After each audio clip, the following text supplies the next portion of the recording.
Ponto de Vista. Apoio Grupo Mendes.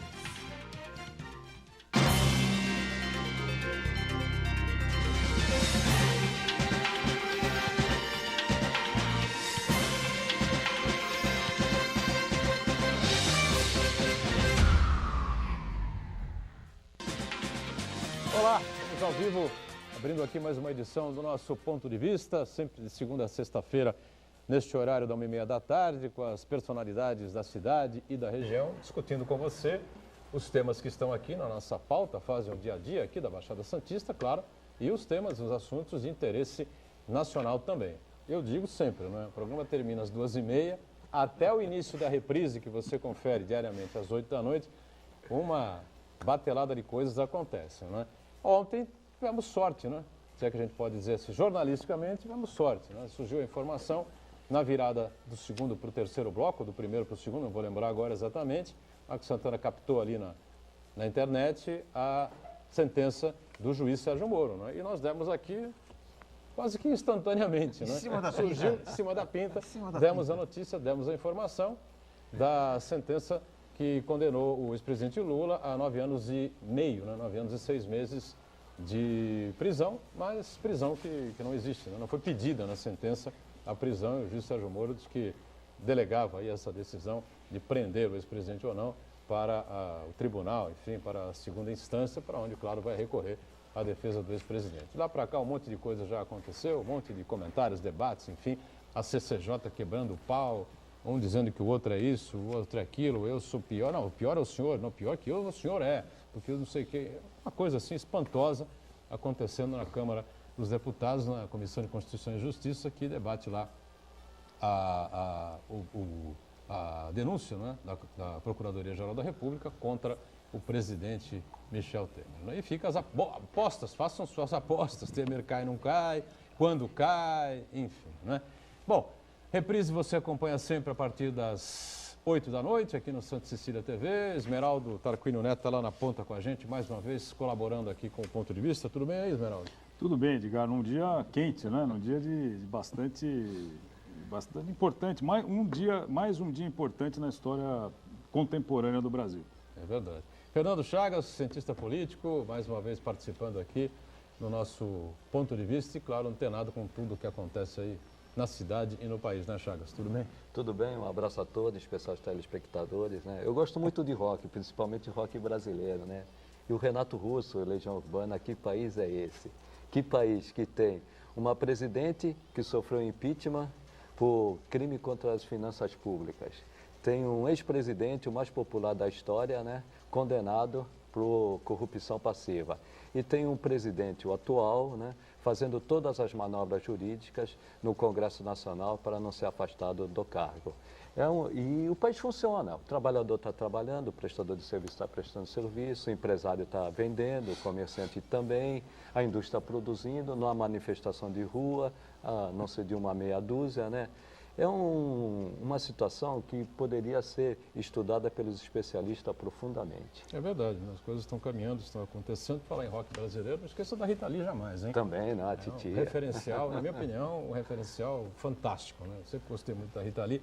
Fiquei muito triste quando ela decidiu que ia pendurar a chuteira. Aliás, muitos outros contemporâneos da Rita Lee já deveriam ter pendurado a chuteira oficialmente, né? Porque não produzem mais nada, né? Mas tem as carreiras que a gente respeita bastante, enfim, né? Mas ela tomou essa decisão. Eu realmente não gostei, fiquei muito entristecido quando ela, 4, 5 anos para trás, que dali para frente chega, né?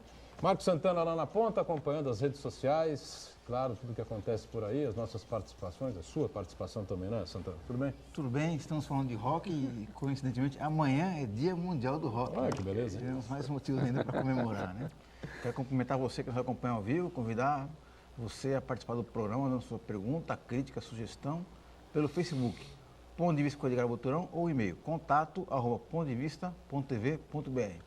E você que nos acompanha na reprise, uma boa noite. Pois é, o Aldo Neto está escalado aqui também para compor a mesa, né? O Aldo está atrasado, provavelmente seja o trânsito aí, né? A distância aqui da residência dele para os estúdios da Santa Cecília leva realmente bastante tempo para chegar até aqui, né? Mas, Edgar, enquanto o Aldo não chega, eu queria fazer uma observação, porque o Fernando Chagas falou do impeachment da Dilma por crimes financeiros, o do Lula por corrupção passiva, e nós corremos um sério risco, infelizmente, de termos o presidente Michel Temer condenado pelas duas coisas.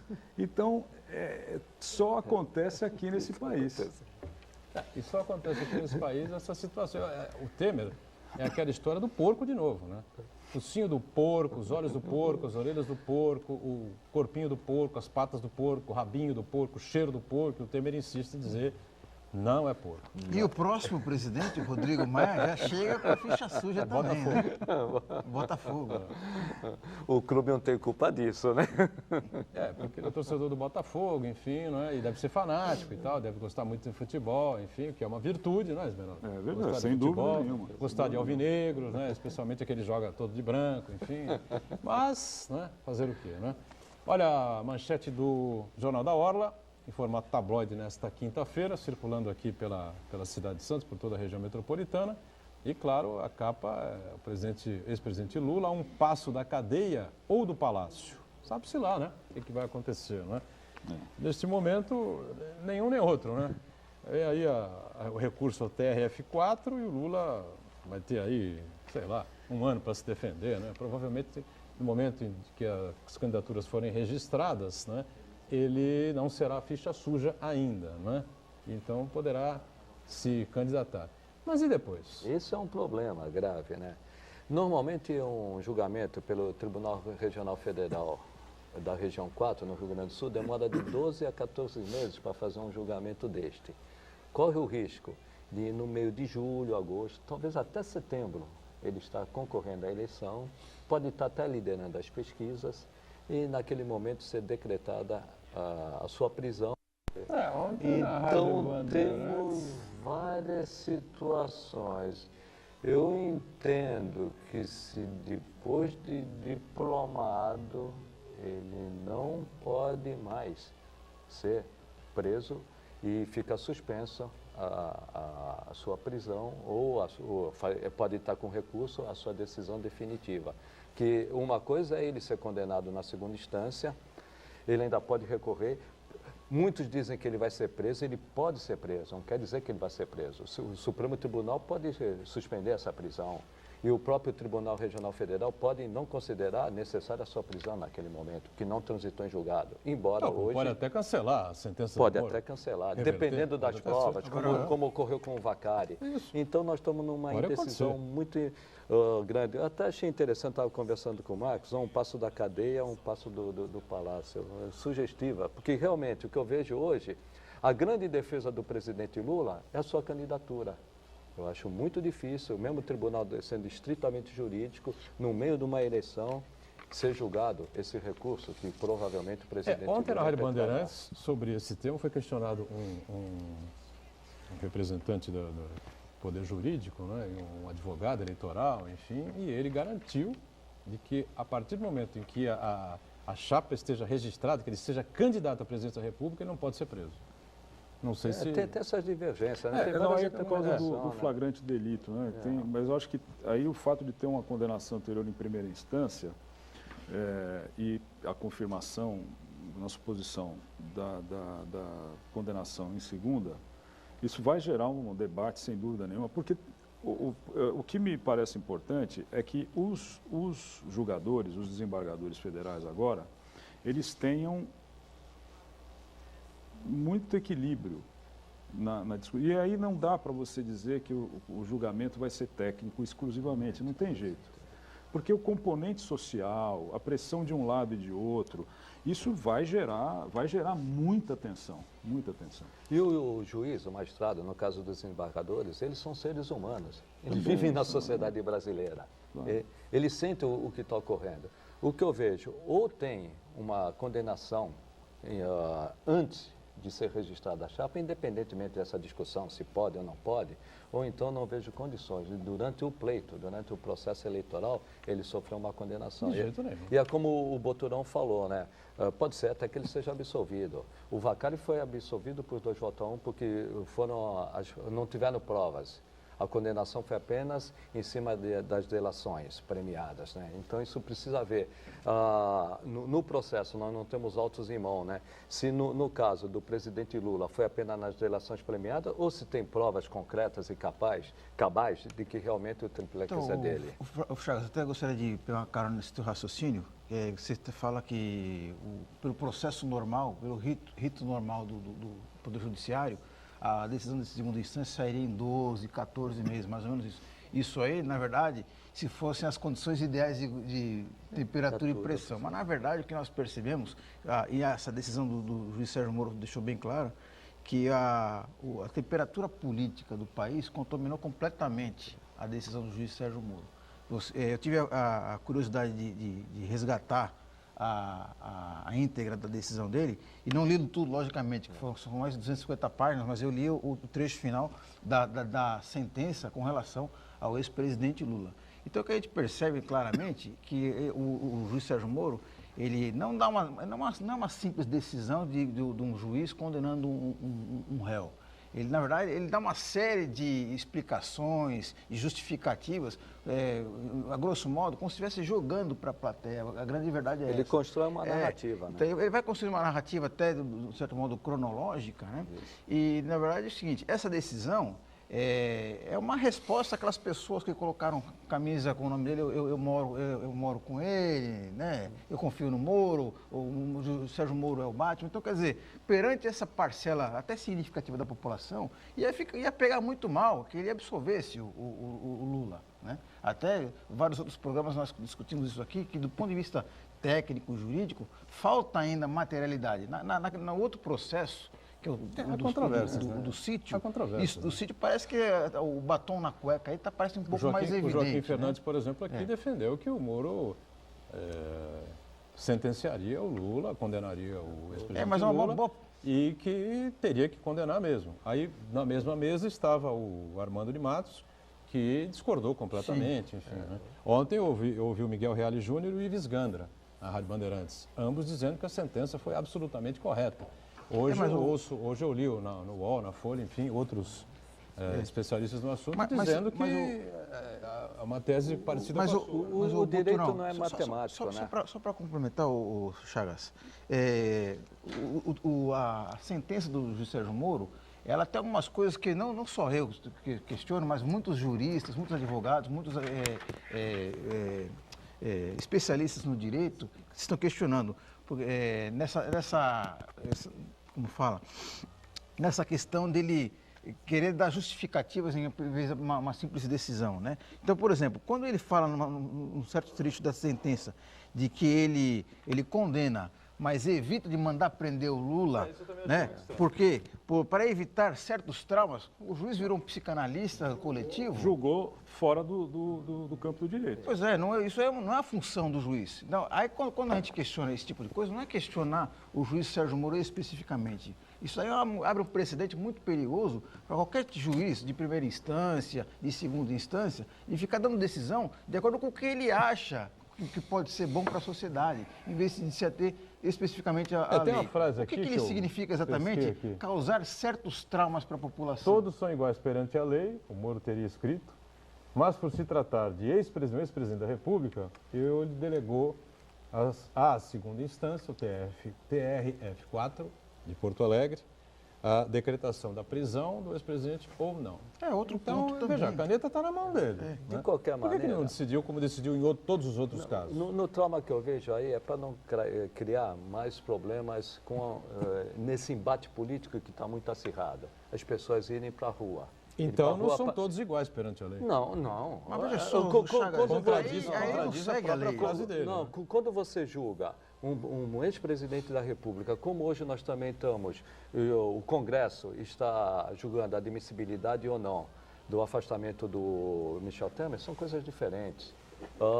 E o direito ele não é matemático. E nesse momento, o direito ele está contaminado pelas opções ideológicas de cada um. Se você pegar um jurista que tem mais tendência à direita, ele vai ser favorável ao fundamento do Sérgio Moro. Se você pegar um jurista que tem, vamos dizer, tendência à esquerda, ele vai dizer que a sentença está cheia de falhas. Então, é o que o Esmeraldo falou, né? esse debate jurídico ele está contaminado pela política. Se nós formos pegar, saindo um pouco do Lula, pegar o Michel Temer, juridicamente, se for estritamente jurídico, não tem ainda provas para que ele seja afastado. Porém, o julgamento, se ele for afastado no Supremo Tribunal Federal, vai ser político. Porque depois que um presidente sai, mesmo não tendo fundamento e nem provas, dificilmente ele volta, 180 dias depois. Então, o jurídico hoje está contaminado. E até a discussão jurídica daqueles especialistas também está contaminado pela paixão de um lado ou de outro. Voltamos de novo, estamos num verdadeiro fla-flu. E essa decisão vai acirrar mais ainda. Ontem na Avenida Paulista tinha lá uma concentração. Assim, Tinha 2 torcidas, na verdade, né? nada assim de muito excepcional, né, Aldo Neto? Tudo bem, Aldo? Tudo bom. Prazer em recebê-lo, hein? Os amigos. Acertou os horários aí dos ponteiros do relógio, aí, não? Sim, sim, sim. Ele estava pesquisando novas notícias. Ah, não estava não. Sabe o que eu acho, Chagas? Estou ouvindo você falar e remetendo aí o que o Esmeralda disse. É por isso que esse país está errado. Eu vou dar um exemplo claro. Eu sou contra o Lula e a tudo que ele representa. E achei absurda a decisão de ontem. Absurda. Porque você acha que não tinha provas para condená-lo? Não, o cara se contradiz na própria coisa. Todos são perante iguais à lei. Aí vai lá, não, é o presidente da República, eu sou juizinho de primeira instância, eu não vou colocar ele na cadeia. Se todo mundo é igual, tinha que estar na cadeia. E veja, analisando friamente todas as notícias que saíram, eu não vi o Lula, eu não vi foto do Lula assinando o contrato de aquisição lá do triplex, quadriplex, sei lá o que, no Guarujá. Eu não vi o Lula recebendo mala, eu não vi. Mas eu vi a irmã do Aécio, eu vi o deputado que fica na antessala do Michel Temer. E onde está o Aécio? Não votou para o Senado? E onde está o Michel Temer? Ainda é o presidente da República de Direito? Porque, de fato, ele já não é faz tempo. Então, gente, desculpe. E juiz é para decidir ou não é para decidir? Não, mas decide pela metade? Você cometeu crime, mas fica livre aí? Não, porque, não, você é o fulano, deixa o juiz de segunda instância. Está errado, Charles. São coisas diferentes. Se a sentença do Moro não for juridicamente correta, tem o Tribunal Regional Federal para reformar e tem o Supremo Tribunal Federal. São coisas que normais de uma justiça. E o que eu vejo, quando o Moro tomou essa decisão, ele levou em consideração, sim, o que pode ocorrer com o país. Achei uma medida cautelosa, independentemente de dizer se está ou não bem fundamentada. Mas, Chagas, veja só, aí não é seguir a lei. Porque a decisão dele é condenar e mandar prender. O juiz... Aí o réu tem direito... prender nem caberia. O réu tem direito a recorrer. Não, prender nem caberia. Prender nem caberia nesse momento. Só a segunda instância agora, que vai mandar prender? Aí seria o contrário. Porque ele é o Lula, vai ser preso? Não. Qualquer outra pessoa teria direito a recorrer em liberdade. Outra pessoa, quando o juiz em primeira instância condena alguém, já manda recolher a cadeia. Mas, neste caso, é que nem ele falou, não tem provas cabais, como parecia até para outros. Já encerro, Esmeralda. E no caso do Moro, o que eu vejo, o Moro, ele foi estritamente jurídico até um certo ponto. De outro ponto, ele teve que levar em consideração, Aldo, a realidade. Nenhum juiz pode fugir da realidade também. Um confronto maior do que nós já estamos no tempo. Mas eu acho, Chagas, o seguinte, essa situação, deliberadamente ou não, também foi criada pela própria postura que o juiz Moro vem adotando desde o início da Lava Jato. Então, em algum momento, setores da sociedade começaram a nos informar que ele é um paladino da justiça. E com isso, ele acaba, de alguma forma, se equiparando às instâncias superiores do Poder Judiciário. Se equiparou. Não é? Se equiparou. Agora, e não tenha dúvida de que há uma parcela considerável dessas pessoas que atribuíram esse título de paladino a ele, que devem estar absolutamente insatisfeitas, inteiramente doidas da vida com ele, porque ele não mandou o Lula para a cadeia. Sim, com certeza. Então, é nesse sentido que eu digo que talvez, espero que não tenha sido deliberado, mas este cenário foi construído por ele próprio.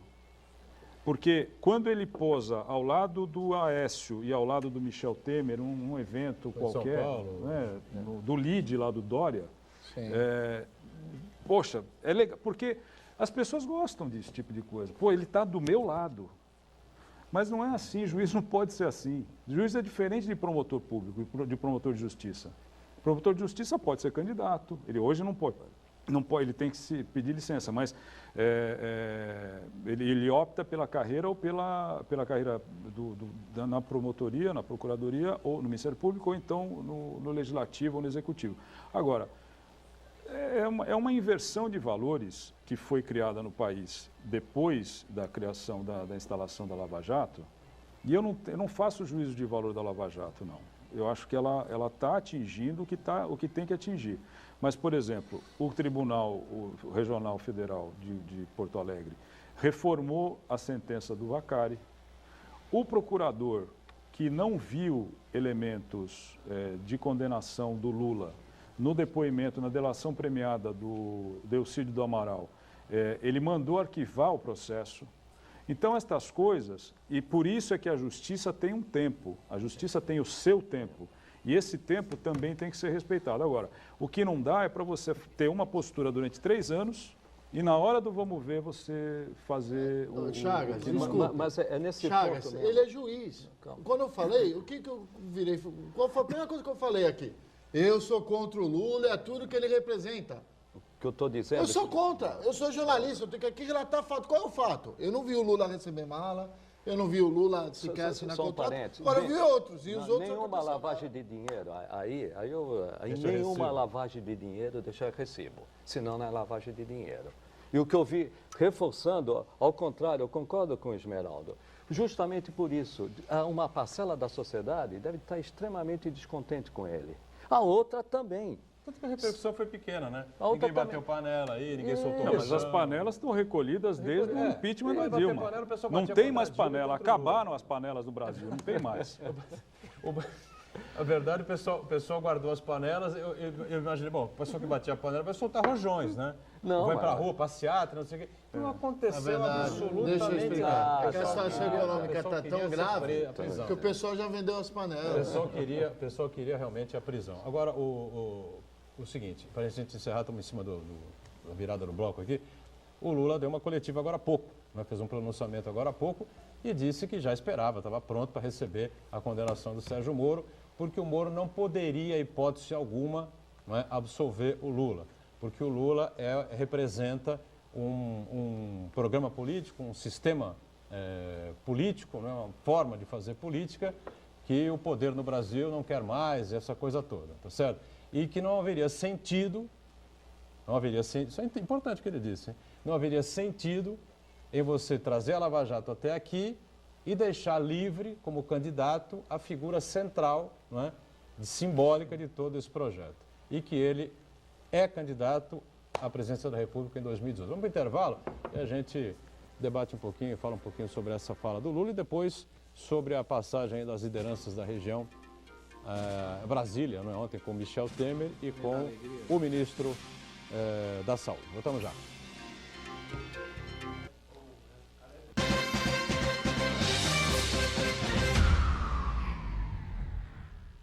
Existe um lugar em Santos onde você encontra os empreendimentos mais fascinantes da região. Um lugar amplo, aconchegante, feito para oferecer o melhor atendimento para você. Um lugar que reúne as melhores opções residenciais e comerciais nos bairros mais nobres de Santos. Um lugar que a gente nem precisava dizer, porque você já sabe. Central de Vendas Grupo Mendes, Rua Guaiaó 55, Aparecida. Venha fechar um bom negócio para abrir as portas do seu novo lugar. Mais uma vez, a Universidade Santa Cecília teve seus cursos avaliados com a nota máxima do MEC. Arquitetura e Urbanismo, Ciências Contábeis, Direito, Engenharia de Computação, Engenharia de Produção e Pedagogia EAD receberam o conceito máximo 5. Além desses, outros rankings de qualidade, como o Guia do Estudante, também colocam os demais cursos da Unisanta entre os melhores do país. Parabéns, diretores, coordenadores, professores, alunos e funcionários da Universidade Santa Cecília. É credenciada pelo MEC com o conceito institucional 4 numa escala de 1 a 5. Unisanta.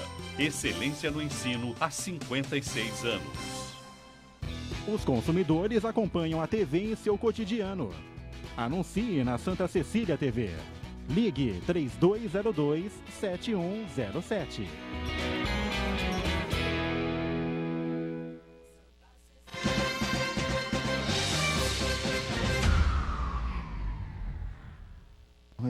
Não, Muito bem, de volta aqui a sequência do Ponto de Vista com o Aldo, com o Esmeraldo, Fernando Chagas e o Marcos Santana, atento aí às nossas participações nas redes sociais. E fica aí essa questão colocada aí, né? A Lava Jato foi criada para destruir o sistema político que estava apodrecido, né, no país, ou continua, né, porque a gente está vendo coisas do Arco da Velha acontecendo aí nas barbas, nos narizes de todos nós, né, e não se faz nada, né, porque, meu Deus do céu. Ou foi realmente aquilo que disse o Lula, ele tem razão no que disse, agora, o que disse agora há pouco, ao meio-dia e pouco, na entrevista que deu, no depoimento que fez, né, e se dizendo candidato a presidente, e dizendo que o Moro não tinha alternativa. Foi levada aí a Lava Jato até esse ponto e não se justificaria, não é, você detonar um sistema político, uma maneira de fazer política no Brasil, cujo o principal representante ficaria solto, então ele obrigatoriamente teria que condenar. E aí? A principal defesa do presidente Lula é a candidatura. Ele precisa da candidatura para se defender. Agora, saindo um pouco do lado jurídico e indo para o lado político, qual é a consequência disso? Vai aumentar a rejeição do ex-presidente Lula perante a classe média. Porém, vai acirrar ainda mais os ânimos, principalmente no seu eleitorado. Pro outro lado também... Mais à frente, né? Mas eu acho que já vai acirrar. E para o outro lado, eu vejo ele mais do que nunca tem que ser candidato. E o que eu vejo, inviabilizou a possibilidade dele ser condenado até as eleições. E eu vejo que ele vai entrar nas eleições e, no meu modo de entender, ele tem que concorrer às eleições, ganha ou perca, tem que concorrer, porque vai ficar aquela impressão que tiraram o grande líder do país dos últimos anos de uma eleição que era certa para ganhar. Então não se condena, não se prende, vai para as eleições e vamos ver o que as urnas dizem. E as urnas hoje mostram que ele é o líder, mas que tem uma rejeição de 46%. Então, e ninguém se elege com uma rejeição de 46%. Tudo bem, Chagas, mas você está dizendo que a gente pode deixar o Fernandinho Beiramar solto porque o PCC vai lançar ele candidato a presidente? Não estou falando isso. Não, são coisas com... Não mistura alhos com bugalhos. Um está no sistema político e o outro, indiretamente, quer dominar o país. É diferente. É diferente. Não dá para você... Não mistura coisas diferentes. Fernandinho Beiramar não é do PCC, pô. Ah, não? Não. Mas E pelo que nós estamos... Agora, a grande questão, isso que o Fernando coloca, é que o Lula é líder nas pesquisas, líder também nas rejeições, mas a grande questão que acho que vai decidir a eleição é o desempenho do governo que vai levar o país até o final de 2018, seja ele quem for. Se for o Michel Temer, se for o Rodrigo Maia, se for um terceiro indicado pelo mercado financeiro e as grandes corporações. Então, como vai estar o cenário econômico brasileiro que vai definir se o candidato, aí no caso de situação, vai ter sucesso nas urnas, ou então o Lula vai tentar convencer essa parcela no meio da população aí que... A classe média. É, a classe média, né? Ele vai justamente com esse discurso. Olha, no meu tempo era melhor. Então, vamos voltar ao passado e resgatar aquele Brasil gigante, não sei o que, aquela conversa mole que ele gosta de... Espetáculo do crescimento. Isso, então. Esse vai ser o grande desafio, o desempenho do próximo governo que vai levar do próximo governo. É o próximo governo, né? Isso que o Marcos falou é um fato mesmo, porque eu e o Aldo estamos aqui tocando uns olhares. Quando o Marcos falou do candidato do mercado. Eu já falei aqui, inclusive, quanto mais tempo o Michel Temer continuar na presidência, mais refém do mercado financeiro o país vai ficar. Então, o candidato Rodrigo Maia, ou o próximo presidente Rodrigo Maia, ele já é.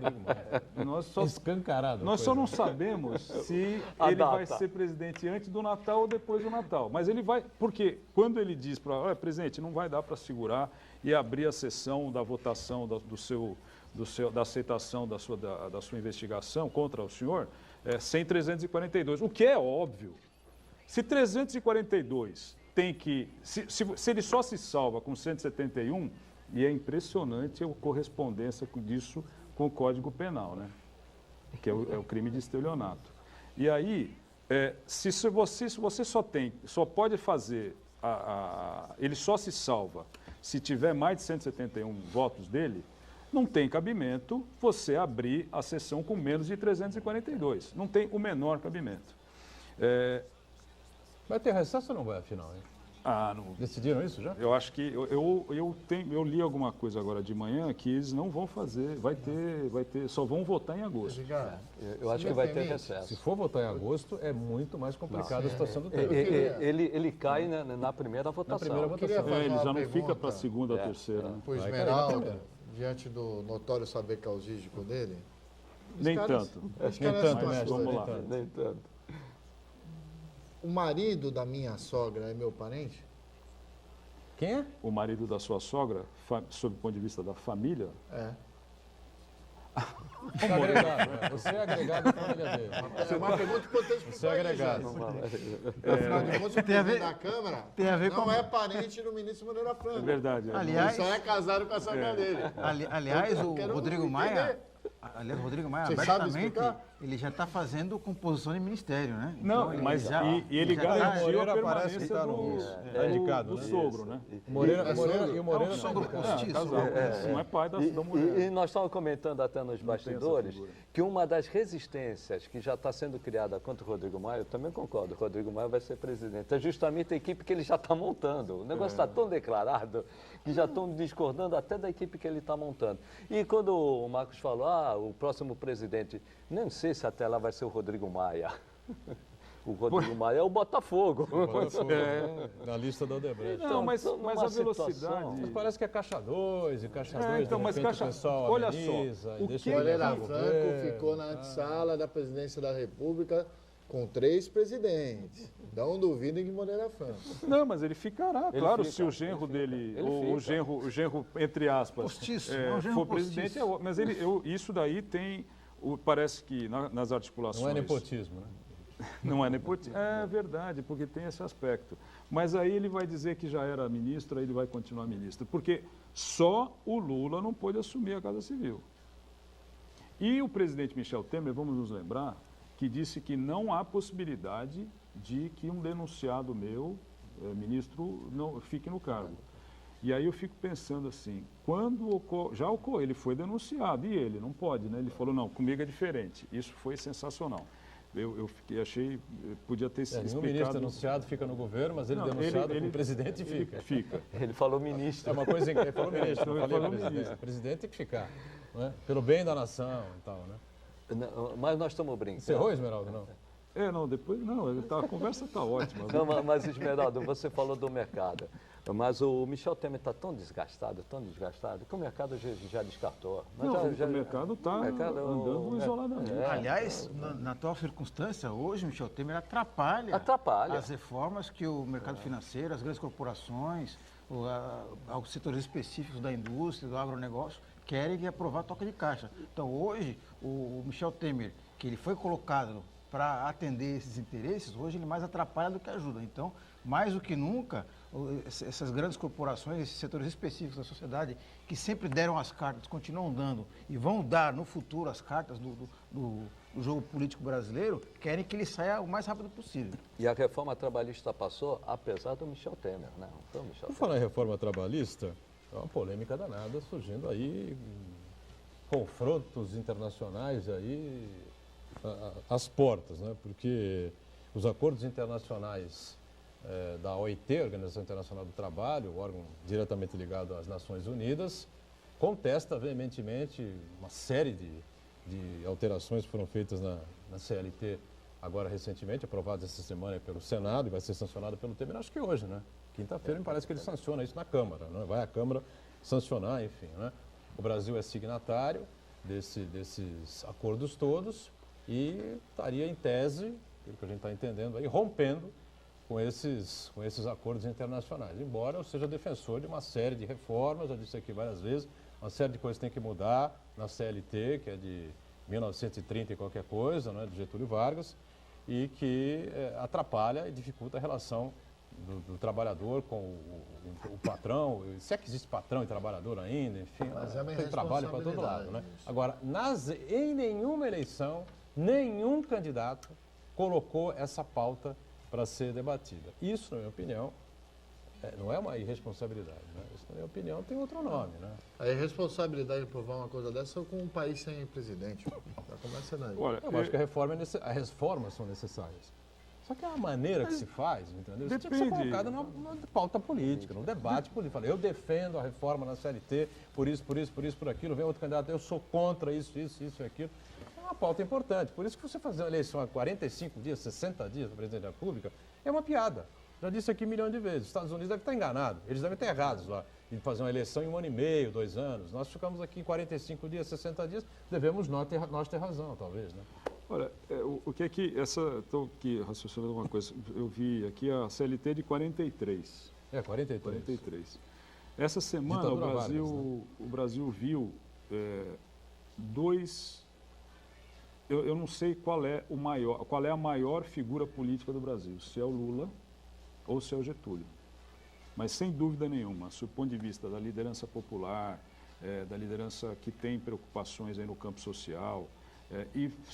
Me atendo a esse tema social especificamente, eu não tenho dúvida de que essa semana detonaram os dois, um de morte, que foi o Getúlio, porque o grande produto, seja do período de 15 anos de ditadura, seja nos 4 anos em que ele foi eleito, em 1950, e depois se suicida, a CLT, que foi, naquele momento, ao menos, muito moderna, ela garantiu, através dos direitos sociais, a estabilidade, a estabilidade não, mas a harmonia na relação desequilibrada entre o capital e o trabalho. Isso foi detonado essa semana. Você não tem mais direitos sociais, acabaram. O direito do trabalho, os advogados, meus colegas advogados trabalhistas, têm preocupações em relação porque o desequilíbrio agora é como se você tivesse uma corda de tensão. Essa corda foi rompida e você não sabe até onde vai chegar esse ponto. Que você está falando, você lembrou bem que a CLT é criação do Getúlio Vargas na década de 40. Mas, na verdade, eu acho que para a gente vir na televisão e emitir uma opinião, a gente tem que se basear em dados, fatos. Então, eu pesquisei um pouco e eu vi vários especialistas em direito do trabalho dizendo o seguinte, que esse argumento de que a CLT é muito antiga e está defasada, é meia verdade pelo seguinte, porque por falta de uma atualização na legislação, o que o Poder Judiciário, o TST, vinha fazendo ao longo do tempo? Até para dar resposta a essas novas relações de trabalho atualmente, eles vinham dando decisões e criando as tais súmulas vinculantes. O que significa isso? Criava um precedente, uma jurisprudência para se aplicar a outros casos. Por exemplo, o trabalho, o home office, a questão do horário de almoço, algumas questões que hoje são debatidas já estavam consolidadas por decisões do TST, que servem para todos os demais casos. Então, essa reforma trabalhista, ela vinha, o pretexto era isso, que dá uma geral e estabelecer isso, consignar isso em lei, mas o grande problema dessa proposta aí, que é o tal do o acordado prevalecer sobre o legislado. Significa dizer o quê? É o acordo, já disse várias vezes aqui, é o acordo entre o martelo e o prego. Quer dizer, numa relação de forças que é completamente desigual, a gente sabe que o trabalhador sempre vai levar a pior. Defenda a reforma, Fernando Chagas, por favor. Eu como extremamente liberal, né, eu não defendo só essa reforma, eu defendo outra. O que eu vejo, faltou discussão. Aí, Aldo, nesse momento, você aprovar uma reforma que você não tem presidente e faltou uma discussão mais ampla. Sim. Minha preocupação é mais adiante. Defendo a reforma trabalhista discutida, defendo uma reforma tributária defendo uma reforma previdenciária, principalmente uma área que eu trabalho muito na reforma orçamentária, sem falar da reforma política. Se tiver reforma política, é para aumentar o fundo partidário. Está defendendo tudo quanto é reforma. Só que quando... defendo. Agora, se isso for debatido... Hoje? Na disputa eleitoral, quem falar a verdade não se elege. E quem falar o contrário, que essas reformas são necessárias, não vou dizer os méritos, nós precisamos de reforma. Esse se elege, só que a realidade não vai deixar governar. Eu vi... Então, qual vai ser a posição dos candidatos e do eleitor? Ele vai querer saber a verdade? Você tem razão. Eu vi um candidato na última eleição aí falar que estava tudo quebrado, que não tinha dinheiro para nada e, coitado, ficou pelo caminho, é verdade. Abandonado, jogado pelo caminho. Como diria o Roberto Carlos, fica na beira da estrada, né? Na beira do caminho, enfim. Ele e o Erasmo Falando de austeridade financeira, né? Essas coisas. A austeridade financeira é fundamental. Se você não tiver, meu amigo... Mas eu queria depois, no próximo bloco... Eu acho que o poder público precisa se conscientizar de uma vez por todas, que o poder público tem que lidar com o social, com os mais pobres, os mais necessitados, cuidar da saúde de uma maneira positiva, da educação de qualidade, que não acontece no país de jeito nenhum, e a segurança, sei lá, segurança pública, claro, também, né? E o meio ambiente, enfim, é mais absolutamente nada, não dá conta do básico no Brasil. Tanto que isso é verdade, é uma área que eu trabalho na prefeitura no orçamento, né? Mais de 50% do orçamento do município vão para a saúde, educação e assistência social, e com crescimento alto, cada vez mais, principalmente nessa recessão, a demanda das áreas sociais, principalmente saúde, é muito grande e a arrecadação acaba. Então nós vamos chegar num momento que a realidade vai se impor e nós vamos ter que falar a verdade. Nós vamos ter que atender mais o social, não podemos aumentar a tributação que a sociedade não admite mais, então o que nós vamos ter que fazer? Emagrecer o poder público. Só que o brasileiro, ele não gosta do emagrecimento do poder público. Não, ele gosta de ficar pendurado lá, né? Bom, para falar em saúde, as lideranças políticas aqui da região metropolitana, a gente que discorda, enfim, eu acho que isso que aconteceu ontem em Brasília tinha que acontecer toda a semana. Todos os prefeitos juntos, todos os presidentes de câmaras, os deputados, todos tinham que se reunir o tempo todo para tentar mudar alguma coisa desse quadro difícil e complicado que nós temos aqui, principalmente na área da saúde. Né? Vamos fazer um intervalo e vamos discutir em relação a isso. Vamos ver, né? Voltamos já.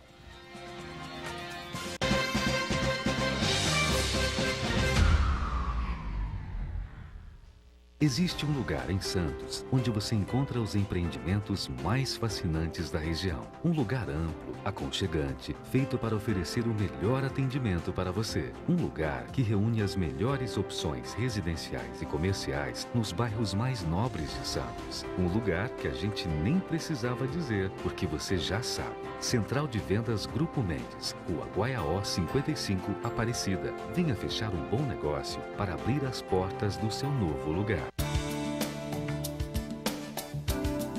O momento do cumprimento, aquele que você vai cumprimentar uma pessoa, é o primeiro contato físico que você tem com ela. Daí que isso é muito mais importante do que parece. Tem aquele aperto de mão firme, bacana, olhando nos olhos. Esse é o legal, né? Aí tem o aperto de mão do brucutu, que você quase morre, que ele quase quebra a sua mão. Aí tem aquele aperto de mão econômico, que é só a pontinha assim, parece que a pessoa tá com nojo de você. E a mão mole, então? Pois é, importantíssimo a gente passar a sinceridade, olhar no olhar e cumprimentar sem medo, tá? Essa e outras dicas você pode aprender nos nossos cursos à distância. Inscreva-se já! Agora, o desafio da Briosa é maior. Copa Paulista de Futebol Profissional 2017. O campeão vai direto para a Copa do Brasil, que dá vaga na Taça Libertadores para o vencedor. Acompanhe na Santa Cecília TV os jogos da Portuguesa Santista, com transmissão exclusiva. Briosa na Copa Paulista de Futebol Profissional 2017 é na Santa Cecília TV, a maior programação regional da sua TV. Apoio Nita Alimentos. Leve momentos deliciosos para a sua casa. Universidade Santa Cecília e Sindicato do Comércio Varejista da Baixada Santista.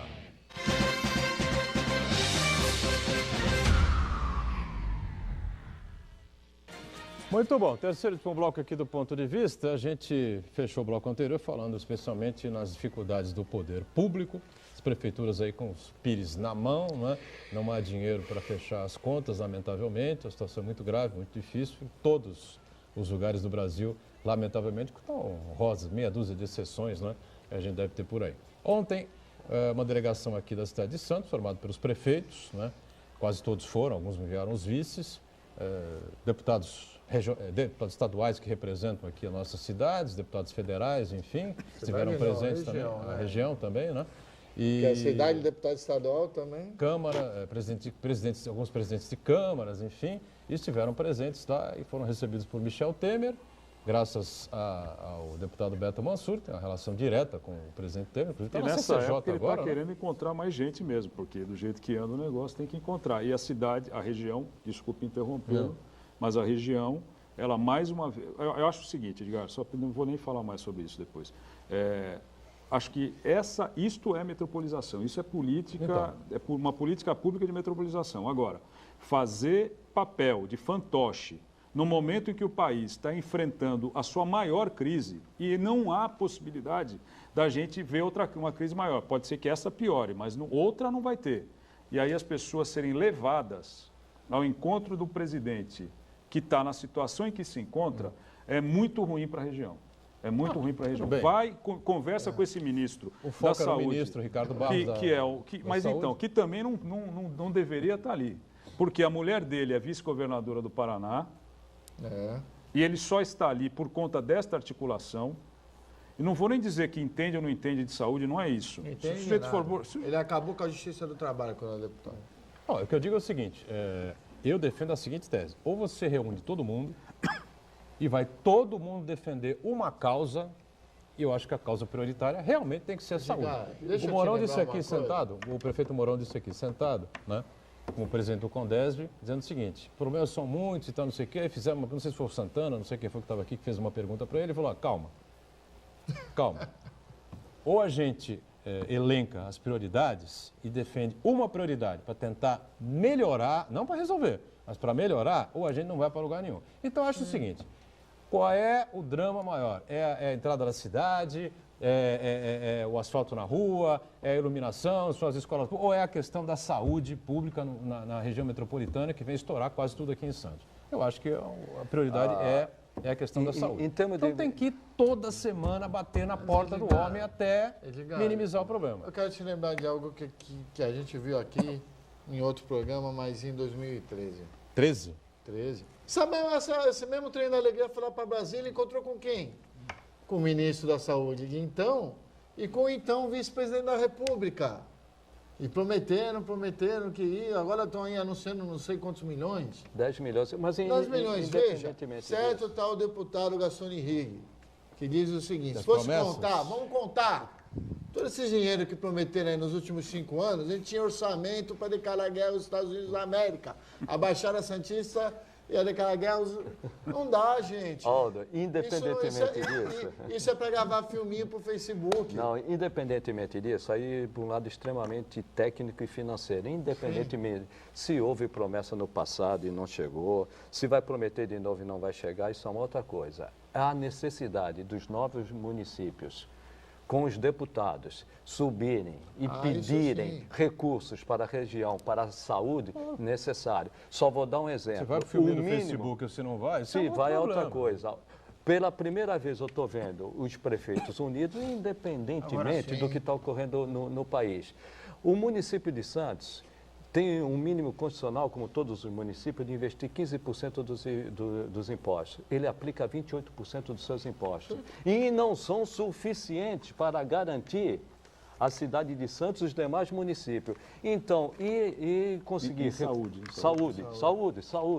E ao governo federal, para fazer repasses necessários para uma região tão carente, não a Santos, mas principalmente o Litoral Sul, ele é fundamental. E se não conseguir dessa vez, vai de novo. Se não conseguir de novo, vai novamente, até nós termos um mínimo de condições de atender a população, principalmente no momento de recessão. Só tem uma saída, chama-se pressão política. O Jornal da Tribuna fez um grande serviço aqui para a região quando publicou os votos todos de fora. Tá aqui, ó, eu trouxe aqui.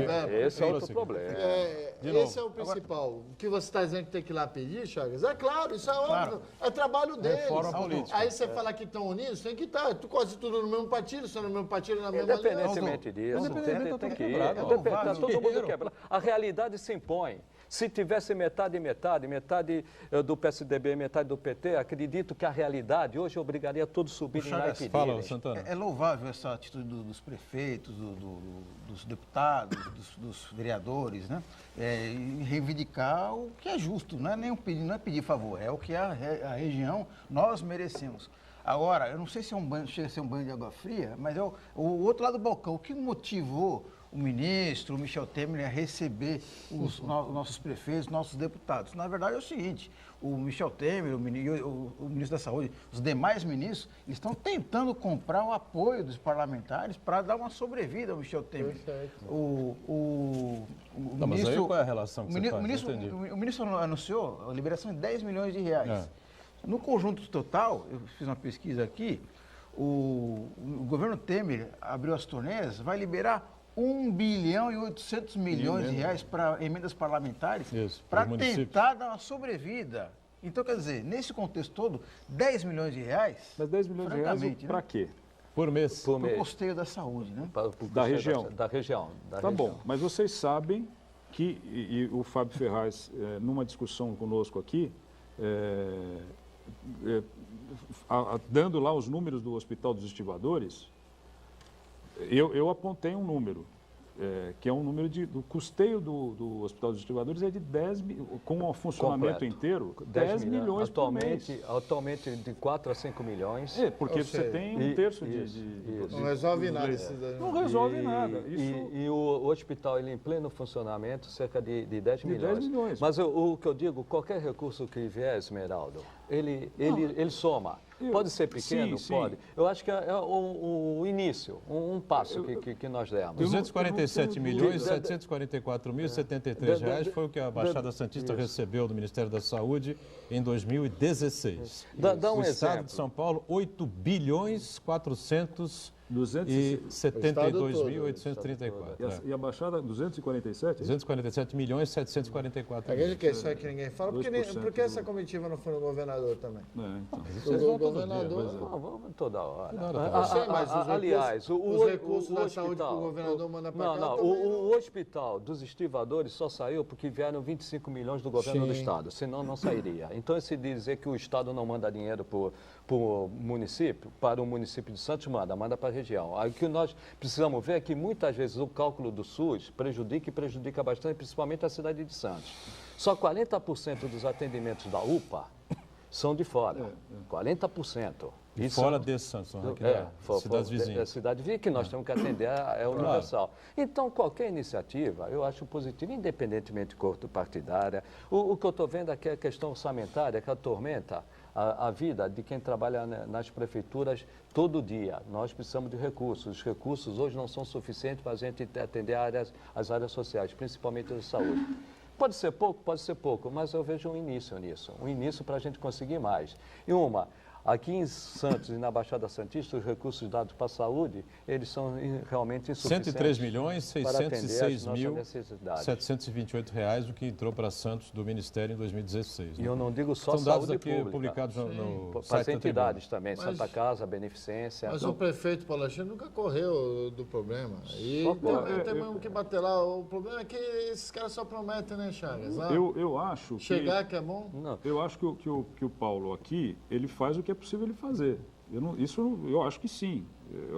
Agora, não se pode deixar de levar em consideração que havia um compromisso com o governo federal, ainda sob a gestão da Dilma, e que não foi respeitado nesse governo.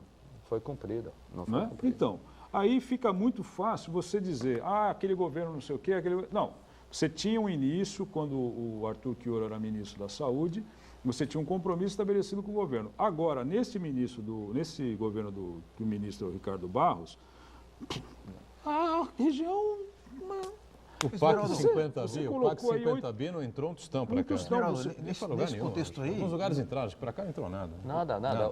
Aliás, o Hospital dos Estivadores teve um certo atraso por falta de verba do governo federal. O que veio do próprio caixa da Prefeitura de Santos e do governo estadual. Realmente, não foi cumprido. Se viesse o que tinha sido prometido, Santos não estaria precisando tanto como está hoje, devido à situação caótica que está o país. Chagas, não foi cumprido por uma razão bem específica. No ano passado, o governo Temer ele aprovou a PEC do teto dos gastos. As pessoas falam assim, mas realmente precisa não gastar mais do que arrecada. O problema não é esse daí. O problema não é... Isso é óbvio. Gastar direito, né? O problema é o seguinte, esse governo, ele corta recursos na saúde, na educação, em outras áreas prioritárias, por exemplo, a Polícia Federal está sendo desmantelada agora, mas os privilégios não ataca. As diárias, as verbas do Tribunal de Contas dos estados, as verbas do Supremo Tribunal Federal, do Poder Judiciário por aí, as representações de Receita Federal, verbas diárias, assim por diante. Isso daí o governo não mexe. Por quê? Porque são setores articulados que sabem muito bem onde buscar o dinheiro. Então, aonde realmente precisa investir, esse governo não investe. E o teto dos gastos, ele vai ser rompido. E aí nós vamos ter gasto inconstitucional, porque com a liberação de recursos das emendas parlamentares, com certeza... Isso não fazia parte, né, com certeza, o rombo não vai ser de 140 bilhões, que é o teto. Vai ser muito maior. Então, há uma incoerência muito grande. Quem propôs, rapidamente, quem propôs limite dos gastos, está exagerando nos gastos para se manter no poder. Falamos há pouco da delegação que foi lá. Olha, outra vez eu vou bater de novo nessa tese aqui. Antônio Bulhões, do PRB, é deputado federal. Teve 20.600 votos aqui na região metropolitana em 2014. Não estava lá. Bruno Covas também não está, mas é vice-prefeito de São Paulo, tem uma boa atuação junto ao governo do estado, enfim. Qualquer um de nós pode ir lá bater na porta, o Bruno vai receber, se puder ajudar, vai ajudar, enfim, não é esse o problema. Celso Russomano teve 55.340 votos em 2014, não estava lá. Aí você tem o Major Olímpio. Você está sendo injusto, pô. O Major Olímpio teve 11.400. Você está sendo injusto. Graças ao Celso, nós somos 2 deputados federais. O problema é deles. Graças ao Celso Russomano, nós temos 2 deputados federais. O Celso Russomano nunca apareceu aqui. Recebido lá agora. 11.440 votos do Major Olímpio. Não estava lá. Pastor Feliciano, 17.757. Não estava lá. Samuel Moreira, hoje dirige a Casa Civil do Governo do Estado, tudo bem, está lá à disposição, qualquer um pode ir lá, teve 13.200 votos aqui. Tiririca, 47.784 votos na Baixada Santista, não estava também na reunião, pressionando por verbas da saúde aqui da região.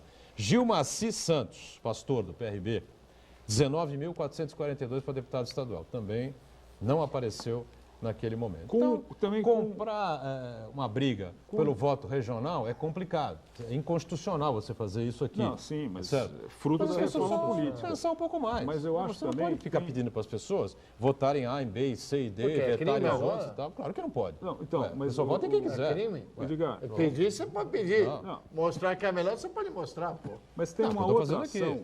Tem uma outra ação que, haja vista a grandiosidade da reunião desses 9 prefeitos, presidentes de câmaras, vereadores, secretários de saúde, que se deslocaram a Brasília, acho que há uma coisa que deveria ter sido feita e não foi feita, que é os 2 deputados da região, os 3 deputados que estavam no ministério, depois o Papa me parece que não foi à reunião com o Temer. Não. Mas os 3 deputados poderiam ter sido comunicados, convidados, os 3 deputados deveriam ter, de posse dessa tabela que a tribuna publicou nos últimos dias, o pastor fulano, o Russomano, o Tiririca, então, olha, nós estamos levando os 9 prefeitos das cidades onde vocês tiveram tantos votos, porque isso é fazer política. Isso é e aí eu penso, já me dá o direito de pensar o contrário. O fulano, o Beltrano, o Cicrano, vamos nós 3 levar aqui os nossos prefeitos, e a gente fatura, e os outros depois na outra eleição vão tomar os nossos votos, porque eles vão tomar. Porque a relação deles não é a relação eleitoral, regional, local. É outra, é uma igreja, é um sindicato, é uma representação. É a televisão. É a televisão. Então, os parlamentares da Baixada perderam a oportunidade de, aí sim, mostrar uma ação metropolitana quando poderiam ter chamado os outros deputados e irem todos juntos ali para conversar. Concordo plenamente, bem colocado. Então, eu vou relacionar mais um aqui, o deputado Feliciano, deputado estadual Feliciano, que é do PEN. Teve 10.680 votos aqui na Baixada. Você também está sendo injusto. Graças a ele, a região tem um deputado estadual. Paulo Corrêa. Paulo Corrêa? É lógico. Aí, sabe, vou ficar nessa linha aí, nós estamos perdidos. Então, não vamos recorrer a ninguém. Aí é a distorção do nosso sistema. É completamente distorcido, né? O Beto foi eleito com 31 mil votos, o Squassone com 30 mil, puxados pelo Celso Russomano. Deveríamos ter 3, não 2, defendendo Mas a sabe o que significa a Baixada Santista para o Russomano? 3,7%, 3,8%. Significante. Sabe o que significa para o Tiririca, a Baixada Santista? 4%, 4,12%, qualquer coisa assim. No total de votos deles. 47%, ele teve 47 mil votos aqui, o Tiririca, 47.700. Teve 1.100.000, mais ou menos, 1.100.000 votos aproximadamente. Faz a conta.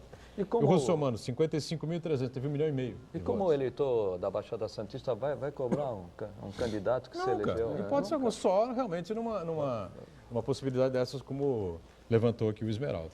E ó, é assunto antigo isso, hein? Vale lembrar que o Márcio França já mostrou isso aqui na região há 10, 20 anos atrás. Todos falam sobre isso, mas na hora vamos ver essas situações aí dos pastores, através de igrejas, essas figuras televisivas, verdadeiras máquinas eleitorais, como o Tiririca e o Russomano, acabam prevalecendo. Estamos fechando aqui o painel regional, agradecendo sempre aqui ao Aldo, Esmeraldo, o nosso Fernando Chagas também, e o Marcos Santana diariamente conosco, aqui acompanhando o que acontece pelas redes sociais. Estamos juntos de segunda a sexta, ao vivo, 1h30 da tarde, a nossa reprise às 8 da noite. Obrigado.